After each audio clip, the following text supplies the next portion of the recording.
Hello everyone. MPSC exam मंत्रामध्ये आपले स्वागत आहे. माझं नाव प्रवीण कर्नाळे. आपण आता सध्या नवीन बॅच जिओग्राफीसाठी लॉन्च करत आहोत. आपल्या ह्या जिओग्राफी तुम्ही बॅच लॉन्च का करावं? कारण की त्याच्या पार्श्वभूमी काय आहे, माझी पार्श्वभूमी काय आहे? मी ऑलरेडी मेकॅनिकल इंजिनियर आहे. त्याच्यानंतर माझी मास्टर्स जिओग्राफी झालेलं आहे. माझं पी-एच-डीसाठी आता मी एनरोल्ड आहे ऑलरेडी आणि सध्या यू-जी-सी नेट सेट माझं दोन्ही क्लिअर आहे. तर ह्या सर्व माझं जरी मेकॅनिकल इंजिनियर असलं तर मी हे सगळं जिओग्राफीमध्ये केलेलं माझा आवडता विषय आहे. यू-पी-एस-सी प्रिपरेशन करत असताना माझा ऑप्शनल हा जिओग्राफी होता आणि माझे 3 मेन्स त्याच विषयामध्ये दिलेले आहेत. तरी हा जो विषय आहे, मी गेल्या 2014 म्हणजे आता 10 ते 11 वर्ष, 12 वर्ष माझं 10 ते 11 वर्षाचा अनुभव ह्या फील्डमध्ये आहे. सातत्याने मी वेगळ्या रिजनमध्ये मी शिकवत आहे. माझा बेस हा मोस्टली मुंबई, पुण्याच्या रिजनमधला आहे. तरी आपण या कोर्समध्ये काय काय करणार आहे? आपण मोस्टली माझा हा पूर्ण जिओग्राफी महाराष्ट्र, भारताचा महाराष्ट्र, आपला भूगोल आणि जगाचा भूगोल ही तिन्हीच्या तिन्ही आपण मॅप बेस कशा करता येईल, म्हणजे माझा फोकस हा मॅपवरती असणार आहे, डायग्राम्सवरती असणार आहे, लेआउट चार्ट्सवरती असणार आहे. कारण की हा व्हिज्युअल अंडरस्टँडिंगचा विषय आहे. कुठल्याही थेरॉटिकल वेन आपण ह्या गोष्टी घेणार नाही. काही गोष्टी असतील की त्या थेरॉटिकल वेनं सुद्धा आपल्याला घ्याव्या लागतील. तर अकॉर्डिंगली आपण त्या बॅचमध्ये आपण सगळ्या डिटेल देत राहणार आहे. तर आज आपण ओव्हरऑल जिओग्राफी लेक्चरचं ओरिएंटेशन कसं असणार आहे, म्हणजे मी सिलेबस 30 सेशन्समध्ये मी हा कव्हर करायचा प्रयत्न करणार आहे आणि ड्युरेशनसुद्धा ह्या ठिकाणी कमी काळामधचं लेक्चर्ससुद्धा मी म्हणजे लेक्चरसुद्धा अरेंज करणार आहे. तरी तुम्हाला हा बॅच लावल्यानंतर कमी वेळेत कसं जिओग्राफी इझी होईल, तर तो माझा इथं मुख्य काय राहणार आहे, बेस राहणार आहे. दुसरं की प्रिव्हियस इयर क्वेश्चन्स हँडल करत असताना नदीवरचा प्रश्न आला, तर नदीवरचा प्रश्न आल्यानंतर नदीवरती एकच क्वेश्चन येतोय का? एक तर नदीचा उगम विचारतील, नदी कोणत्या दिशेला वाहते, स्वदिशेवर प्रश्न येईल, नदीच्या उपनद्यांवरती प्रश्न येईल, नदीच्या उपनद्या पूर्वेकडून पश्चिमेकडे क्रमाने लावा, उत्तरेकडून दक्षिणेकडे क्रमाने लावा. तर हे सगळं आपण एखाद्या नदीचं थेरॉटिकल कसं पाठ करणार? ओके. किंवा प्रत्येक नदी असं उपनदी आहे, त्याला आपण असं म्हणणार का बाबा ही भीमेची डाव्या किनाऱ्याची उपनदी आहे वगैरे? दरवेळी नाही म्हणू शकत. आपल्याला हे सगळं डायग्राम फॉर्ममध्येच बघावं लागेल. तुम्ही सुद्धा अभ्यास करत असताना डायग्राम बघता तेव्हाच तुम्हाला व्हिज्युअलाइज होतं. तर हेच आहे आपल्या ह्या जो सेशन असणार आहे किंवा आपला हा जो कोर्स आहे, ह्या कोर्समध्ये हेच आपला फोकस आहे की कशा पद्धतीनं we are going to deal geography with maps. Okay. तर त्याचबरोबर भारत आणि जगाचा हा सुद्धा कन्सर्न आपण सगळा विचार हा मॅप थ्रूच करणार आहे. ऑक्सफर्ड स्टुडंट ॲटलास हे ॲटलास आपल्याला घ्यायचं आहे. स्टुडंट ऑक्सफर्ड स्कूल ॲटलास पण असतंय, पण ते नाही घ्यायचं. ऑक्सफर्ड स्टुडंट ॲटलास घ्यायचं आहे. तेच आपण जिओग्राफी आणि भारतामध्ये यूज करणार आहे. ठीक आहे. तर आपण ह्याच्यामध्ये थोडंसं पुढे जाऊया, काय आहे आपण पाहू.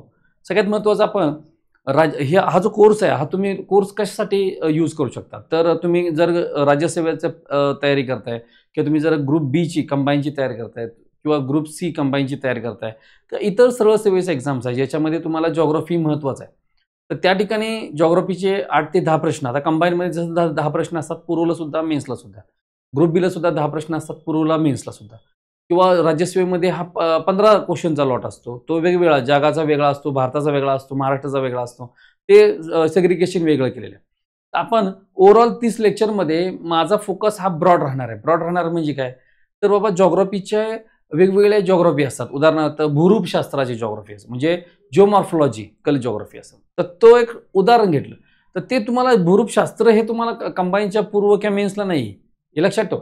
पण तरीसुद्धा आपण ते त्यात कव्हर होणार आहे, करणार आहे. त्याचा उपयोग काय होणार आहे? तुम्ही कुठल्याही एक्झाम दिली भविष्यामध्ये, तर तुम्हाला त्याचा डेफिनेटली त्याचा उपयोग होईल. मग ह्या कोर्समध्ये सगळ्यात पहिलं महत्त्वाचं जर बघितलं, तर मग राज्यसेवेचा सिलेबस मी इथं दिलेला आहे. त्याचं कारण आहे, राज्यसेवेचा सिलेबस हा सगळ्यात वास्ट आहे. आपण एवढा मोठा चंकमध्ये करणार आहे जिओग्राफी, तर तुम्हाला एवढा वेगवेगळ्या एक्झाम्समध्ये एवढंच विचारलं जाणार आहे. ते येईल का? 100% ठीक आहे ना. बघा, राज्यसेवेचा पेपर 1 जो आहे तो 200 मार्काचा असतो आणि पेपर 2 हा 200 मार्काचा असतो. हा तुमचा सीसॅटचा वगैरे आपण म्हणू. पण जो GS1 असतो, GSचा पेपर, त्या GSमध्ये भूगोलमध्ये काय असतं बघा. बघा, महाराष्ट्र, भारत व जगाचा भूगोल, महाराष्ट्राचा, भारताचा व जगाचा प्राकृतिक, सामाजिक, आर्थिक भूगोल, बस एवढीच लाईन आहे. इथं बघा इंग्लिशमध्ये महाराष्ट्र, इंडिया अँड जिओग्राफी भूगोल, physical, social, economic geography of Maharashtra, India and the world. आता ह्याच्यामध्ये त्यांनी कुठंही असं स्पेसिफिक बाउंड्री दिली नाहीये की जमिनीमधला कोरचा प्रश्न येणार नाही वगैरे, असं काहीच नाही. ते किंवा हा सिलेबसच्या पूर्वमध्ये दिलेलाच नाही. त्यामुळे 30 लेक्चर का लागणार आहेत? जर असं वर्ड टू वर्ड घ्यायचं म्हणलं तर 10, 15, 20 लेक्चरमध्ये आपण ते फिनिश करू शकतो. परंतु हा ब्रॉड पर्स्पेक्टिव्हनं विचारला पाहिजे. क्लाउड्सवर प्रश्न आहेत. आता क्लायमेट इथं कुठं दिसतंय तुम्हाला क्लायमेट दिलंय वगैरे. आता प्राकृतिकचा भाग आहे ॲक्च्युअली. पण त्या प्राकृतिकमध्ये तुम्हाला क्लाउडचा एक क्वेश्चन विचारलाय. ओके, स्ट्रॅटोस्फेरिक क्लाउड्स काय? ओके, ह्या काही गोष्टी आहेत त्या आपण हळूहळू आपल्या कोर्समध्ये करणारच आहे. तर हा सिलेबस झालेला आहे, पूर्व परीक्षेचा सिलेबस आहे तुमचा.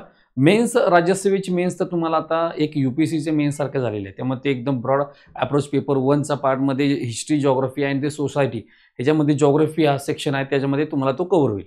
आणि त्याचाच तुम्हाला कंबाईनच्या मेन्सला जो 10 प्रश्न असतात किंवा ग्रुप सीच्या मेन्सला असतात 10 प्रश्न, किंवा इतर सरळ सेवेची आता जी 1 जानेवारी 2026 नंतर जी सरळ सेवा होणार आहेत त्या MPSC अंतर्गत होणार, त्याच्यामुळे त्याचा अप्रोच सुद्धा कदाचित ग्रुप बी, ग्रुप सी सारखा सुद्धा असू शकतो. त्यामुळे ह्याचा तुम्हाला येणाऱ्या एक्झाम्समध्ये 100% फायदा होईल. तर आपल्या बॅचची खासियत तुम्ही विसरायचं नाही की आपल्या बॅचची खासियत एकच आहे, मॅप बेस. ओके, एकदा करायचं, परमनंट करायचं.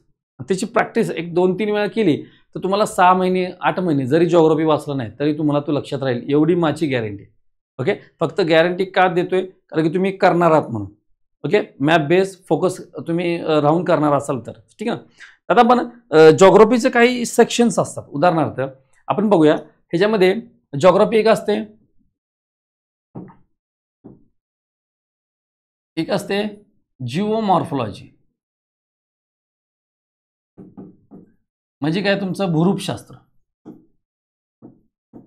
काय असते?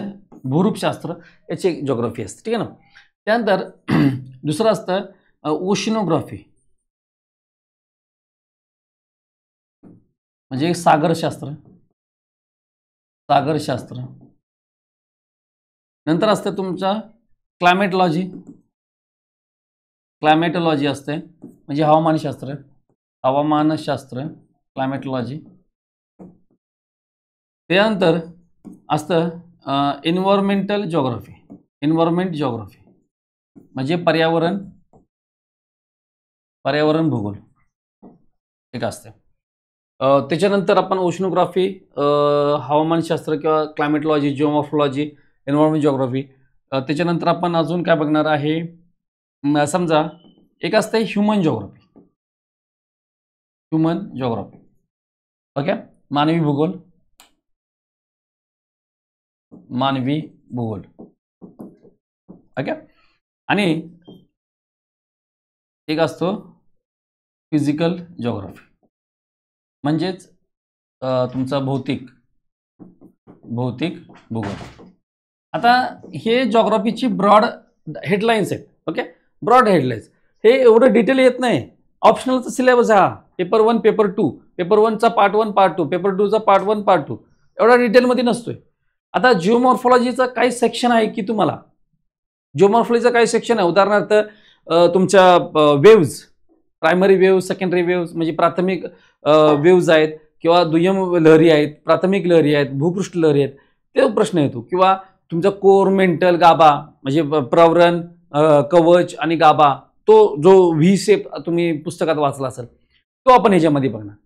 किंवा त्यात विलगता, डिस्कंटिन्युटी असते ते बघणार आपण त्याच्यामध्ये. ओके, ह्या सगळं जिओमॉर्फॉलॉजीचं पार्ट. त्याच्याबद्दल आपण त्याच्यामध्ये आपण बघणार आहे एंडोजेनेटिक आणि एक्झोजेनेटिक फोर्सेस, म्हणजे काय?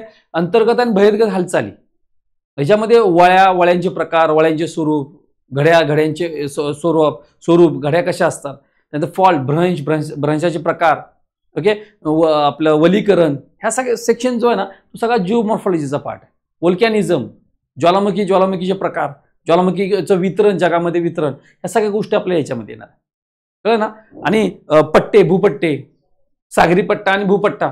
ओके, बरेचसे असंख्य छोटे मोठे जे काय बोलतात टॉपिक्स आहेत ते आपण जिओमॉर्फॉलॉजीच्या पार्टमध्ये करणार. पण होल जिओमॉर्फॉलॉजी तिथं येत नाही तुम्हाला सिलेबसमध्ये. पण जे मी सांगतोय ते एक्झामच्या पॉईंट ऑफ व्ह्यू सांगतोय, ते सगळे टॉपिक आपण इथं कव्हर करणार आहे. नेक्स्ट आहे ओशनोग्राफी. ओशनोग्राफीमध्ये 3च topic mostly they are focused. Okay, जर पहिला टॉपिक कुठला की ओशन करंट्स, म्हणजे सागरी प्रवाह. सागरी प्रवाह 2 प्रकारचे असतात, एक उष्ण आणि एक थंड प्रवाह. बस तो एक टॉपिक. दुसरं तापमान, घनता आणि क्षारता याचं वितरण, सगळ्या समुद्रात हा एक टॉपिक तुम्हाला मोस्ट प्रॉबेबली याच्यावरती क्वेश्चन असतो. ओके. आणि तिसरा म्हटलं तर तापमानाचंच वितरण आहे याच्यामध्ये आपण, किंवा आपण जेव्हा जगाचे ओशन बघणार आहे जगाच्या टॉपिकमध्ये, ते ओशन्स प्लॉटिंग आपण प्लॉट करणार आहे नकाशावरती, किंवा कशा पद्धतीने आफ्रिका खंडाला क्लॉकवाईज कोणकोणत्या समुद्राने वेढलेलं आहे असा क्वेश्चन एकदा तयार झालेला होता. तर हे आपण ह्या ओशनोग्राफीमध्ये बघणार आहे. त्यानंतर क्लायमेटोलॉजीमध्ये काय, क्लायमेटोलॉजी म्हणजे हवामानशास्त्र, हा खूप मोठा, कारण हा टॉपिक महाराष्ट्रासाठी किचकट आहे. महाराष्ट्राचा विचार केला तर खूप डिटेलमध्ये विचारला जातो. खाली दिलेले जिल्हे पावसाच्या प्रमाणानुसार क्रम लावा. पावसाचे प्रमाण सर्वात जास्त कोणत्या जिल्ह्यात पडतं, आणि किंवा पश्चिमेकडून पूर्वेकडे गेलो किंवा पूर्वेकडून पश्चिमेकडे गेलो सह्याद्रीत तर पावसाच्यावर काय परिणाम होतो. तर असे असंख्य प्रश्न आपण कशामध्ये हवामानशास्त्रामध्ये बघणार आहे. ओके. त्यानंतर इन्व्हायरमेंट जॉग्राफी काय आहे का, ॲज सच इन्व्हायरमेंट जॉग्राफीचं तुम्हाला कंबाईन किंवा ह्याच्यामध्ये येत नाही, कारण की विचारलं जात नाही. त्याचं कारण आहे, हा जो आहे ना, हा पर्यावरण हा वेगळा विषय जो आपल्याला MPSCने दिलाय ह्याच्या अंतर्गत हे कव्हर होतं, हे लक्षात. त्यामुळे एन्व्हायरमेंट जॉग्राफी ह्याच्यातून क्वेश्चन ते तयार करत नाही, तर पर्यावरण या नावानं प्रश्न तयार होतो, त्यामुळे हा वेगळा राहतो, इतर टॉपिक हा वेगळा राहतो. ह्युमन जॉग्राफी काय आहे का, तर असं काहीच नाही का, ह्याच्यात perspective of human geography, thoughts of human geography, than theories and thoughts of human geography असलं हे काहीच नाही. हे आतापर्यंत फक्त राज्यसेवा पूर्वला कोणती थिअरी मांडलेली आहे त्या जॉग्राफरचं नाव आणि ते थिअरीचं नाव, बस असे जोड्या लावत प्रश्न आलेले आहेत. परंतु ह्याच्यात अजून काय ह्युमन जॉग्राफीत एकच मोस्ट प्रॉबेबली क्वेश्चन आहे, म्हणजे पॉप्युलेशन अँड सेटलमेंट. ओके. हा एक टॉपिक आहे की जो ह्युमन जॉग्राफीमधून क्वेश्चन विचारला जातो, परंतु हा अगेन आपण फिजिकल जॉग्राफीमध्येच बघणार आहे. ओके. आणि लास्ट बघितला फिजिकल जॉग्राफी, हा आपल्याला मोस्टली सर्वात जास्त याच्यावरती तुम्हाला 60 ते 70% प्रश्न मिळतात. म्हणजे आपण म्हणतो नद्या, डोंगर, शिखर, पठार, व्हॉट एव्हर जे पण, ते सगळं आपल्याला ह्याच्यावरती क्वेश्चन येणार आहे. ठीक आहे ना. तर आपण ज्या पद्धतीनं हे बघितले 4-5 जॉग्राफीचे क्वेश्चन्स किंवा सेक्शन आपण म्हणतोय. ओके. तर हे 4-5 सेक्शन जे आहेत ना, तर ह्या ठिकाणी बघत असताना आपल्याला आता डिटेल कशा पद्धतीने आपण लेक्चर मांडणार. ओके. डिटेल ते आपण बघूया, की बाबा पहिल्या लेक्चरला आपण काय घेणार आहे. ठीक आहे ना. पहिल्या लेक्चर पासून काय घेणार आहे. 1 सेकंड. पहिल्या लेक्चर पासून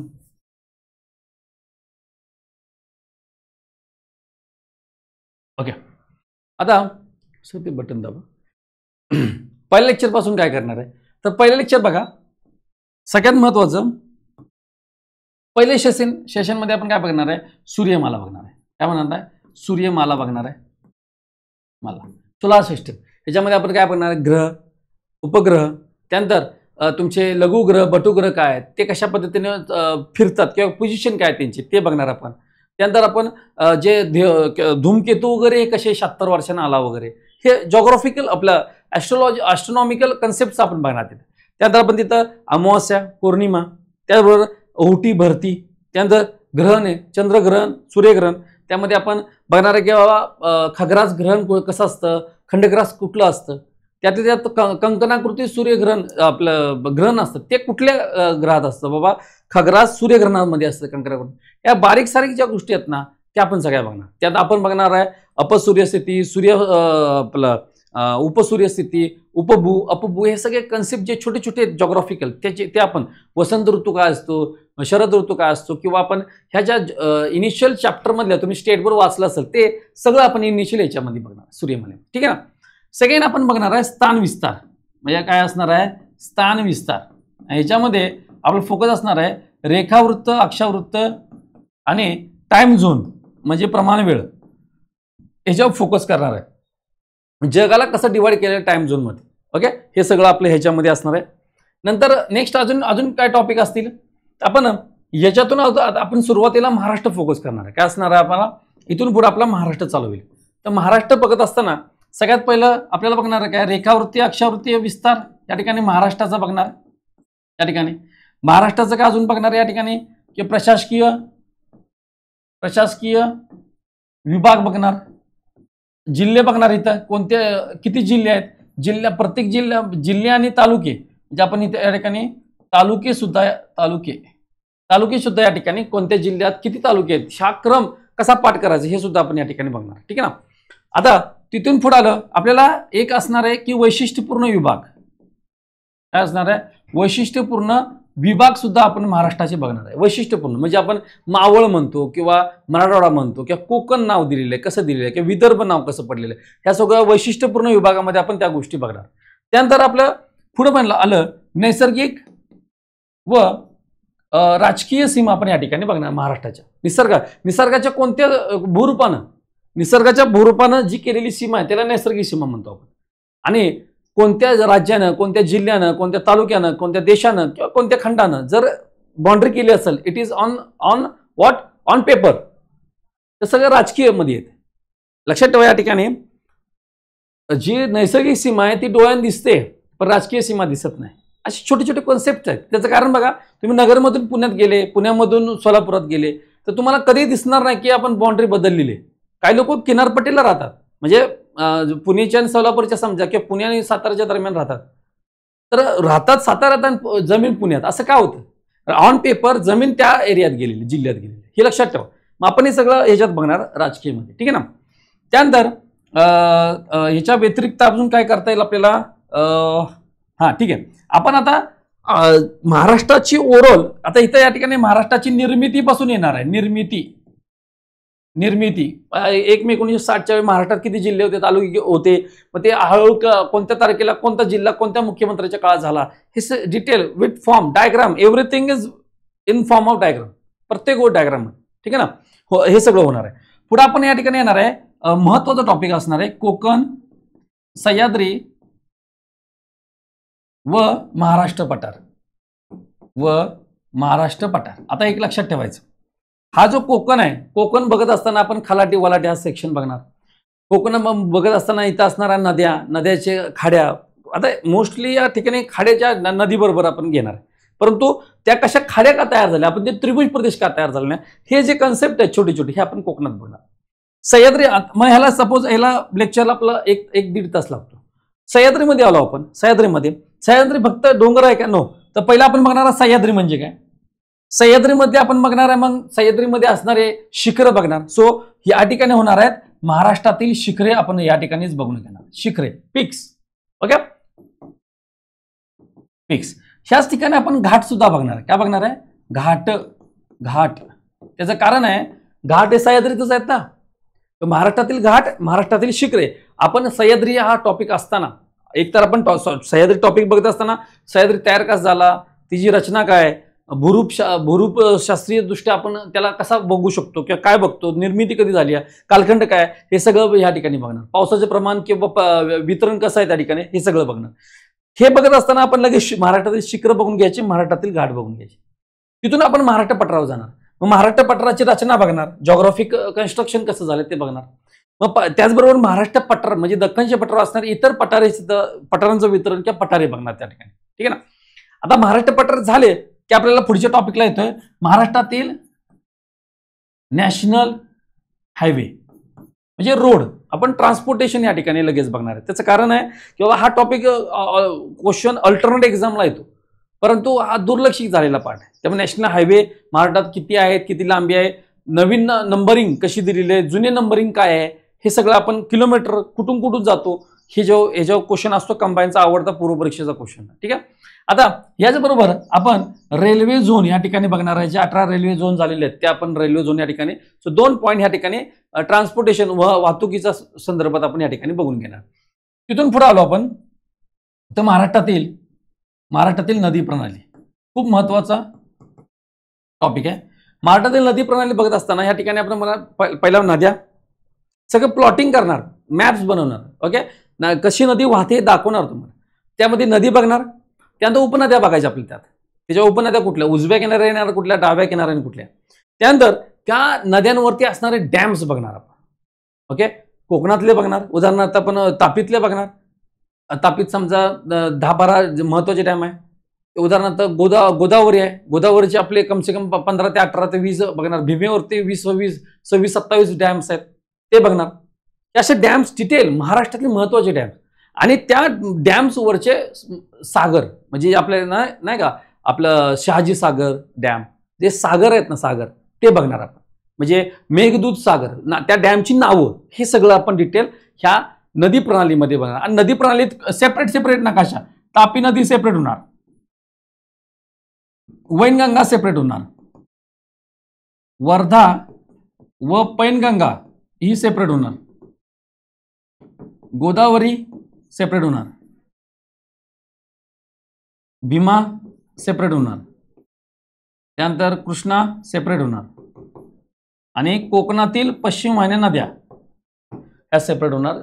उपनद्या, नद्या, जलाशय वगैरे सगळं आपण ह्याचं काढत जाणार. एक दोन अडीच लेक्चर या ठिकाणी आपण इन्व्हेस्ट करणार. ठीक आहे. आता नद्या झाल्या आपल्या. आणि त्यानंतर त्याच्यानंतर ऍक्च्युली मी महाराष्ट्रामध्ये म्हणजे हवामानात जाण्यापूर्वी ओके ऍक्च्युली हवामान झाल्यानंतर मी त्या ठिकाणी वने घेत असतो महाराष्ट्रातील, खडक महाराष्ट्रातील घेत असतो, त्यानंतर तुमचं जलसिंचन महाराष्ट्रातील घेत असतो, त्यानंतर खनिज संपत्ती महाराष्ट्रातील. हे सगळे 4 टॉपिक आणि पॉप्युलेशन हे 5 टॉपिक आहेत. हे मी महाराष्ट्रातील हे सगळं हे टॉपिक महाराष्ट्रातील नदी प्रणाली झाल्यानंतर मी क्लायमेट घेतो आणि क्लायमेट झाल्यावर घेतो, कारण क्लायमेटचा संबंध या टॉपिक संग डायरेक्ट इनडायरेक्ट येत असतो, कारण की मी रिलेशन त्या संदर्भात लावत असतो. ओके. आता पाऊस ज्या ठिकाणी सर्वात जास्त पडतो तो म्हणजे डोंगराळ भाग पाऊस लय पडतो, जास्त पडतो, त्याच्यामध्ये तिथले जी बारीक सारीक माती आहे ती वाहून जाते. उरतं जड मूलद्रव्य म्हणजेच हेवी मिनरल्स, म्हणजेच बॉक्साईट, म्हणजेच मॅग्नेशियम, म्हणजेच म्हणजे याचा अर्थ काय, पाऊस जिथं जास्त तिथं जास्त मॅग्नीज खनिजे, तिथं बॉक्साईट जास्त. मग हे सगळं तर्क आपण वितर्क जेव्हा पावसाचं प्रमाण पाऊस होईल तेव्हा लावणार आपण. ठीक आहे ना. आता याच्या व्यतिरिक्त आपण महाराष्ट्रामध्ये अजून काय राहिले तर महाराष्ट्रातील नॅशनल पार्क आहेत, महाराष्ट्रातील अभयारण्य बघणार, महाराष्ट्रातील व्याघ्र प्रकल्प बघणार, भारतातील व्याघ्र जनगणना बघणार, त्याच्यामध्ये महाराष्ट्रातील वाघ किती आहेत वगैरे ती क्रमवारी सगळी बघणार आपण. ओके. आता हे बघत असताना आपल्याला हे सगळं प्रत्येक गोष्ट आपण मॅप न करणार, प्रत्येक गोष्ट मॅप न खूप महत्वाचा आपण सेक्शन आहे महाराष्ट्र आपण मोस्टली फोकस करणार. याच्यानंतर आपलं मी सांगितलेले 5 टॉपिक, जलसिंचन, ओके, तुमचे मृदा, त्यानंतर खनिज संपत्ती, पर्यटन महत्वाचा पार्ट आहे पर्यटन, त्यानंतर तुमची पॉप्युलेशन. ओके. ह्या सगळे टॉपिक्स आपले महाराष्ट्राचे कव्हर होणार आहेत. आपल्याला ह्याला कम से कम जसं आपण टोटल 30 म्हणतोय पण त्यातले 12 ते 15 लेक्चर मी महाराष्ट्रावर इन्व्हेस्ट करत असतो. ओके. सो आता इथून आपण पुढे जाणार आहे आपल्या महाराष्ट्र क्लायमेटमध्ये. कसे जाणार आहे क्लायमेटमध्ये. हे झालं ओव्हरऑल महाराष्ट्रातील जॉग्राफी संदर्भात. आता क्लायमेट बघणार आहे. सो सेकंड पार्ट आपला चालू होणार आहे या ठिकाणी हवामान. आता हवामानचा पॉइंट ह्या ठिकाणी काय काय होणार आहे म्हणजे काय, वाऱ्याचे प्रकार, वारे व वाऱ्यांचे प्रकार आपण या ठिकाणी बघणार आहे. त्यानंतर इथं ग्रहीय वारे आपण बघणार आहे, ग्रहीय वारे, कालनिहाय वारे बघणार आहे, कालनिहाय वारे बघणार आहे, जागतिक वारे, जागतिक, स्थानिक वारे म्हणणार आहे, म्हणजे त्याला लोकल विंड्स म्हणतो आपण, त्याला लोकल विंड्स आपण असं म्हणतो. ग्रहीय वाऱ्यामध्ये पूर्वीय वारे, ईस्टर्लीज, पश्चिमी वारे, वेस्टर्लीज आणि ध्रुवीय वारे, पोलार विंड्स, ईस्टर्ली, वेस्टर्ली आणि पोलार विंड्स हे सगळं डिटेल बघणार आहे आपण. वेस्टर्लीज मध्ये सदर्न हेमिस्फिअर, दक्षिण गोलार्धातील पश्चिमी वाऱ्यामध्ये आपण roaring 40s, furious 50s, श्रंकिंग 60s म्हणजे गरजणारे 40 वगैरे हे सगळं आपण म्हणजे प्रत्येक पॉईंट या ठिकाणी कव्हर होणार आहे. तिथून तुम्ही आले इथं जेट स्ट्रीम बघणार आहे, जेट प्रवाह एक कन्सेप्ट आहे वेगळा, तो आपण या ठिकाणी बघणार आहे. ओके. त्याच्यानंतर इथं कालनिहाय वारे, इथं आपण एक आयटीसी कन्सेप्ट आहे, इंटर ट्रॉपिकल कन्व्हर्जन्स झोन, आंतर उष्ण कटिबंधीय केंद्रीय पट्टा, हा एक कन्सेप्ट आपल्या इथं महत्वाचा, तो बघणार. डायग्राम खूप महत्वाची आहे ही. ओके. कालनिहाय वाऱ्यामध्ये मान्सून वाऱ्यामध्ये आपण बघणार आहे महाराष्ट्रातील मान्सून, पावसाचे वितरण, उन्हाळ्याचे वितरण, टेम्परेचर वितरण, स्थानिक वारे कोणकोणत्या काळात कधी कधी येतात, आम्रसरी येतं, त्यानंतर आपलं कालबैसाखी आहेत भारताचा विचार केला तर, त्यानंतर तुमचं एलिफंटासिस म्हणतात त्याला, ऍक्च्युअली ते केरळमध्ये येतात. त्यानंतर आपण पूर्वेला चाबार सरी, त्यानंतर लू वारे त्यालाच आंधी म्हणतात, पश्चिमी आवर्त वारे किंवा पश्चिम वेस्टर्ली जेट स्ट्रीम्स, आपला वेस्टर्न डिस्टर्बन्स आपण म्हणतो, जे पंजाब हरियाणा वगैरे या भागात येतात विंटर काळामध्ये. सो ह्या गोष्टी बऱ्याचशाच आपण स्थानिक वाऱ्यामध्ये बघणार आहे. आणि तिथून पुढे गेलो आपण परतीचा मान्सून पण आहे, परतीचं मान्सूनचे वितरण, त्याचं पावसाचे प्रमाण काय, त्यानंतर सायक्लोन, अँटीसायक्लोन काय हे बघणार आपण, क्लाउडचे प्रकार बघणार, लॅप्स रेट बघणार, adiabatic lapse rate, dry adiabatic lapse rate, normal lapse rate, ही कन्सेप्ट काय आहे ते बघणार आपण या ठिकाणी. त्यानंतर ढग आणि ढगाचे प्रकार आपण ऑलरेडी मी म्हणलं ते सगळे घेणार, त्याचे सगळे टाइप्स घेणार. निम्बोज क्लाउड कुठला असतो, अल्टोज क्लाउड कुठला असतो, स्टेटस क्लाउड कुठला असतो, सिरस क्लाउड कुठला, त्याचं कॉम्बिनेशन 10 टाइप्स आहेत, किंवा क्युम्युलोनिंबस क्लाउड काय, सायक्लॉन मध्ये कुठला पाऊस पडतो, हे सगळ्या डिटेल आपल्याला हवामानामध्ये ह्या सगळ्या होणार. ठीक आहे ना. मान्सून झाला. त्या कालनियामध्ये अजून कुठले खारे वारे, मतले वारे आहेत, डोंगरी वारे, दरे वारे, हे झालं कालनिया वारे. मग जागतिक स्थानिक वाऱ्यामध्ये काय, जगाच्या वेगवेगळ्या कानाकोपऱ्यामध्ये, जगामध्ये वेगवेगळ्या देशामध्ये वेगवेगळे वारे, जसं भारतामध्ये लू वारे आहेत, कालबायसारखे, तसं न्यूझीलंडमध्ये नॉर्वेस्टर आहेत, ऑस्ट्रेलियामध्ये द ब्रिक फिल्डर आहे किंवा द बल्स्टर आहे. तुम्ही नाव घ्या तिथलं. झोंडा वारे तुमच्या अर्जेंटिनाकडे येणारे ड्राय विंड्स. त्यानंतर तुमच्या उत्तरेला सँटा अमेरिकेतील किंवा चिनूक वारे आहेत त्या ठिकाणी, किंवा ब्लिझार्ड आहे त्या ठिकाणी. तुम्ही दक्षिणेला नॉर्टे आहेत, नॉर्थर आहे, झोंडा आहे, किंवा लानोज आहे, नेवाडोज आहे, किंवा खामसीन आहे, किबली आहे, चिली आहे, सिरोको मोरोकोमधून वाहतात ते, किंवा लेव्हेंडर आहे स्पेनमधल्या, किंवा मिस्ट्रल वारे फ्रान्समधले, मिस्ट्रल वारे, किंवा सेंट्रल सायबेरिया युरोपमधून येणारे बोरा वारे, किंवा इटलीच्या उत्तरेला वाहणारे ट्रॅमंटेना वारे आहेत, किंवा आपल्या माल्टा किंवा मध्य काय बोलतात त्याला भूमध्य समुद्राकडून वाहणारे उत्तरेला फॉन वारे महत्वाचे युरोपमधले. त्यानंतर बुरान, काराबुरान, पुरगा सायबेरियामध्ये, ईस्टर्न सायबेरियाकडे पुरगा वारे आहेत.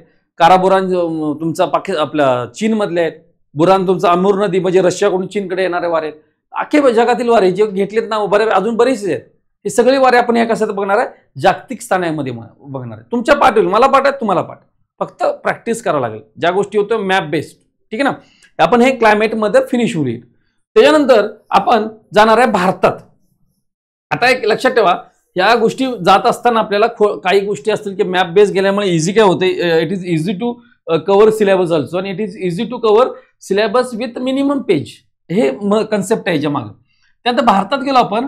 भारताचं बघत असताना कसं आपण बघत जाणार आहे भारत, ते मी एका मॅपमध्ये दाखवतो, म्हणजे तुम्हाला इझी जाईल की बाबा कशा पद्धतीने आपला कोर्स राहणार आहे, त्याचा तुम्हाला फायदा काय होईल. ओके. आता हा भारत बघत असताना या ठिकाणी भारताचा जो सेक्शन आहे, हा पार्ट, हा हिमालय. ओके. हिमालय पहिला हिमालयावर फोकस असणार आहे. त्यामुळे पहिली डायग्राम आपली हिमालयाची होणार आहे. त्या एक हिमालय जेव्हा घेऊ ते हिमालयावर 7 डायग्राम होतात. कुठला सगळ्यात महत्वाचं, हिमालयातील नद्या वाहतात कुठल्या, सॉरी हिमालयातील बाउंड्री कोणत्या नदीने बाउंड्री केली, त्याच्यावर क्वेश्चन आलेला आहे. तुमचा टेस्ट सिरीज सुद्धा आलेला आहे. राज्यसेवा दर अल्टरनेटिव्ह वर्षी क्वेश्चन असतो. तो सगळ्यात पहिलं बघणार आहे की हिमालयाच्या बाउंड्री कशी आहेत. नंतर हिमालयातील आपण बघणार आहे नद्या, नदी प्रणाली, सिंधू नदी प्रणाली, सिंधू नदी, झेलम, चिनाब, रावी, बिया, सतलज, त्याच्या उपनद्या, त्याच्यावरची डॅम, त्याच्यावरची जलाशय, हे सगळं बघणार, त्याची बाउंड्री बघणार. सो नदी प्रणाली झाली. दुसरं, ह्या हिमालयामधील डोंगर रांग कुठले आहेत, म्हणजे शिवालिक आहे, लघु हिमालय आहे, ग्रेटर हिमालय आहे, ट्रान्स हिमालय आहे. त्या ट्रान्स हिमालयामध्ये काराकोरम, जास्कर, लडाख वगैरे, शिवालिक वगैरे, या सगळ्या डिटेलमध्ये आपण बघणार आहे. त्यानंतर हिमालयातील शिखरे बघणार आहे. ओके. शिखर उदाहरणार्थ तुम्ही वरती केटू हा भारतातील 1 नंबरचा, तर जगातील 2 नंबरचा हाय शिखर आहे 8611 वाला. ओके. त्यानंतर घशरब्रूम 2, तेराम कांगरी, दस्तेगिलसर, हरामोश, नंगा पर्वत, असे बरेचसे शिखर, किंवा इकडे नंदा देवी आहे तुमचा उत्तराखंडमध्ये, दुनागिरी आहे, चोकंबा आहे, कामेट आहे 7756 कामेटची उंची आहे, किंवा त्रिशूल आहे, बद्रीनाथ आहे, केदारनाथ आहे. क्वेश्चन आलेला आहे. हे सगळं आपण डिटेल मॅप आपल्याला पिक्स बघणार, याच्यावर क्वेश्चन दरवर्षी. ओके. त्यानंतर आपण इथल्या खिंडी बघणार.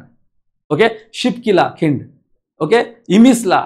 ओके. त्यानंतर बारालाचाला, तुमचं उमाशीला, जोजीला, खारटुंगला, वरती कालापनी किंवा वरती खारटुंगला, त्याच्यावर गेले तुमच्या इथं काराकोरम, तिथून पूर्वेला गेले लनकला, जराला, चांगला, असे बरेचसे आपण बघणार आहे. ओके. इथं आले नीतीला, इथं ट्राय जंक्शनला आहे तुम्हाला या ठिकाणी तुमचा नेपाळ, चीन, भारत ह्या ठिकाणी, किंवा त्याच्या उत्तरेला नीतीलाच्या खाली आपलं मानपास. हे क्वेश्चन आलेलं आहे. पूर्वेकडून पश्चिमेकडे लावा. 2023च्या कंबाईनच्या 22च्या 24च्या कंबाईन मध्ये जोजीला, मानपास, शिपकीला आणि वन मोर अजून एक कुठला तरी आहे, तर पूर्वेकडून पश्चिमेकडे लावा. 100% क्वेश्चन आहे त्यावर. हे झालं आपण खिंडी बघणार. त्यानंतर अजून काय आहे तिथं राहिले तर आपण तिथे शिखरं बघितली आपण. त्यानंतर तिथे ग्लेशियर्स बघणार. ग्लेशियर्स म्हणजे तिथं हिमनद्या बघणार, त्या महत्वाच्या, त्याच्यावर क्वेश्चन येतो. आणि त्यात राहिलेले काय प्लेन मैदान आहेत, जसं तिथं सोडा प्लेन आहे, देवसाई प्लेन आहे, लडाख पठार आहे. हे सगळं छोटे छोटे बघणार. सो आता मग तेव्हा झालं हे समजायचं. हे सगळं रिटर्न फॉर्म मध्ये पण देणार तुम्हाला, पण हे सगळं मॅप बेस होणार. तसंच ईशान्य Bharat, second focus will be ईशान्य भारत. सेकंड ईशान्य भारतात डोंगर, शिखर, पठार, नद्या कशा वाहतात, कुठून वाहतात, तिथलं फॉरेस्ट काय आहे किंवा तिथलं नॅशनल पार्क कुठलं वगैरे सगळं या ठिकाणी होणार. ठीक आहे ना, जसं मला पाठत असं. त्यानंतर पश्चिम भारत, याच्यामध्ये लुनी नदी फोकस असणार या ठिकाणी. लुनी नदी पश्चिम भारत. सेंट्रल म्हणजे गंगेचा मैदानी परत गंगा फोकस असणार आहे. 46 नद्या गंगेच्या बघायच्या. त्यानंतर पूर्व पाठ, पूर्व गंगा किंवा आपण म्हणू दामोदर नदी खोरे बघणार. त्यानंतर आपलं महानदी खोरं, सेंट्रल इंडिया बघणार. आणि महाराष्ट्र मी ऑलरेडी आपण बघितला, त्याच्यामुळे महाराष्ट्रात बघणार नाही आपण. तो गोदावरी महाराष्ट्राबाहेर, कृष्णा महाराष्ट्र बाहेर, हा बघणार. त्यामुळे दुसरं झालं, ही तिसरी डायग्राम असणार. चौथा गोदावरी, 5वं ईस्ट पार्ट, 6वं सेंट्रल, 7वं महानदी, 8वं गोदावरी आणि कृष्णा महाराष्ट्राबाहेर. 9वं दक्षिण भारतात फोकस. आणि 10वं लक्षद्वीप आणि अंदमान निकोबार, याच्यावरती आपला 10वा. सो एक सेक्शन आपण कव्हर करत जाणार या ठिकाणी. जेव्हा तुम्ही 10व्या गोष्टी पोहोचलेला असाल, सगळं with diagram, everything is in your brain, सगळं तुमच्या माइंडमध्ये असेल. हे आपलं डायग्राम थ्रू असणार. याच्यानंतर आपले 41 टॉपिक, 41 टॉपिक्स टू 43 टॉपिक्स आपण मॅप थ्रू बघणार आहे. त्यामध्ये भारतातील नॅशनल पार्क, भारतातील नद्यांनी व्यापलेले जे क्षेत्र आहेत की पाणलोट क्षेत्र, ते बघणार आपण. त्याच्यानंतर भारतातील thermal power plant, hydro power projects, त्यानंतर भारतातील विंड पॉवर प्रोजेक्ट्स, त्यानंतर तुम्ही national park, bird sanctuary, wetlands, त्यानंतर तुमचे असे असंख्य म्हणजे ट्रॅडिशनल डान्स ऑल्सो, म्हणजे भरतनाट्यम, कथ्थकली, कुचिपुडी किंवा तुमचं क्षत्रिय किंवा तुमचं मणिपुरी, हे सगळं 8 डान्स आहेत क्लासिकल. हे सगळं आपण भारतात बघणार. आणि सगळ्यात शेवटचा 43वा कुठला असणार तर एंडेंजर स्पीसीज, म्हणजे कुठले एंडेंजर, म्हणजे क्रिटिकल, एंडेंजर असे कॅटेगरी झालेले. तर ते टॉपिक्स कुठले ते 43 थ्रू मॅप्स, सगळे मॅप्स थ्रू होणार. ओके. सो भारत या ठिकाणी परिपूर्ण त्या ठिकाणी संपलेला असेल. ठीक आहे. आता आपलं क्लायमेट झालं, महाराष्ट्र झालं, भारत झालं. आता आपलं फोकस काय आहे तर भूरूप, आपलं जे भूरूप शास्त्र आहे, क्लायमेट जिओमॉर्फॉलॉजी, जो जगाचा पार्ट आहे, जगाचा भूगोल म्हणून काय काय ठिकाणी घेतला जातो, तो आपण बघणार. त्यामध्ये पहिलं बघणार आहे एंडोजेनेटिक आणि एक्झोजेनेटिक म्हणजे अंतर्गत आणि बहिर्गत हालचाली. अंतर्गत हालचालीमध्ये आपण बघणार आहे महाद्वीपकारी हालचाली आणि मंद हालचाली, हे लक्षात ठेवा. ओके. याच्यामध्ये आपण बघणार आहे वळ्या, त्यानंतर इथं भ्रंश, वळ्याचे प्रकार, भ्रंशाचे प्रकार. ठीक आहे. याच्या व्यतिरिक्त आपण ज्वालामुखी बघणार आहे. ओके. ज्वालामुखी बघणार आहे. याच्या व्यतिरिक्त आपण लहरी पण बघणार आहे इकडं. ओके. हे सगळं मंद हालचालीमध्ये आपण वलीकरण बघू. वलीकरण अजून काय बघता येईल तर काही काही सेक्शन जे आहेत ते आपण या ठिकाणी फोकस करणार ह्या सेक्शनमध्ये. ठीक आहे. एक्झोजेनेटिक मध्ये आपण बघणार आहे की इरोजन, ट्रान्सपोर्टेशन, डिपॉझिशन. ओके. आणि वेदरिंग, अपक्षय, अपक्षरण, हे वेदरिंग मध्ये होतं. हे आपण या ठिकाणी बघणार. इरोजन मध्ये कोण नदी, हिमनदी, वारा आणि सागरी लाटा, याच्यामुळं इरोजन, ट्रान्सपोर्टेशन, डिपॉझिशन तयार होणारी भूरूप या ठिकाणी बघणार. ओके. डिटेलमध्ये की बाबा इरोजन नदींमुळे काय होत असतं, हिमनदींमुळे इरोजन काय होत असतं आणि सागरी लाटांमुळे इरोजन काय होतं आणि त्याच्यामुळे तयार होणारा डिपॉझिशनल फॅक्टर सुद्धा आपण या ठिकाणी बघणार. ओके. हे एवढं डिटेल, ह्याला मला 5 ते 7 लेक्चर लागणार. ज्वालामुखीमध्ये एवढंच नाहीये, ज्वालामुखीचे वितरण, जागतिक ज्वालामुखीचे वितरण, ज्वालामुखी कसा येतो, ज्वालामुखीचे प्रकार बघणार. त्याच वेळी आपण या ठिकाणी पुढं आपण ह्याची बघणार आहे आपलं खडक आणि खडकाचे प्रकार. हे जे म्हणजे rock and types of Roxx, Jwalamukhi rock म्हणजे अग्निजन्य, रूपांतरित, स्तरित खडक काय काय असतात ते बघणार आपण. त्यानंतर काळानुसार खडक, आर्कियन खडक, धारवाड खडक, विंध्यन खडक, कडप्पा खडक, लाईकवाईज जे कॉम्बिनेशन आहे ते बघणार आपण. ऍसिडिक, बेसिक रॉक म्हणजे खडक तो काय तो डिटेलमध्ये बघणार. पाठ होऊन जाईल तुमच्या. ग्रॅनाइट कुठं आहे, गॅब्रोन कुठं आहे, किंवा तुमचं टिओटाईट खडक कुठल्या प्रकारचा आहे, संगमरवरी कशा प्रकारचा आहे, मार्बल कुठला, हे सगळं आपण डिटेलमध्ये खडकामध्ये बघणार, पाठ होईल. ओके, हे लक्षात ठेवा. आणि एक्झोजेनेटिक मध्ये बाहेरचे, म्हणजे डोंगर वर आलाय हे आतल्या हालचालीमुळे, त्या इंडोजेनेटिक मध्ये, आणि डोंगर झिजतोय तो एक्झोजेनेटिक बाहेरच्या हालचालीमुळे. हे डिटेल आपल्या ह्याच्यामध्ये होणार. आणि याच्यानंतर शेवटचा आपला जो सेक्शन राहतोय म्हणजे वर्ल्ड जॉग्राफी, जगाचा भूगोल.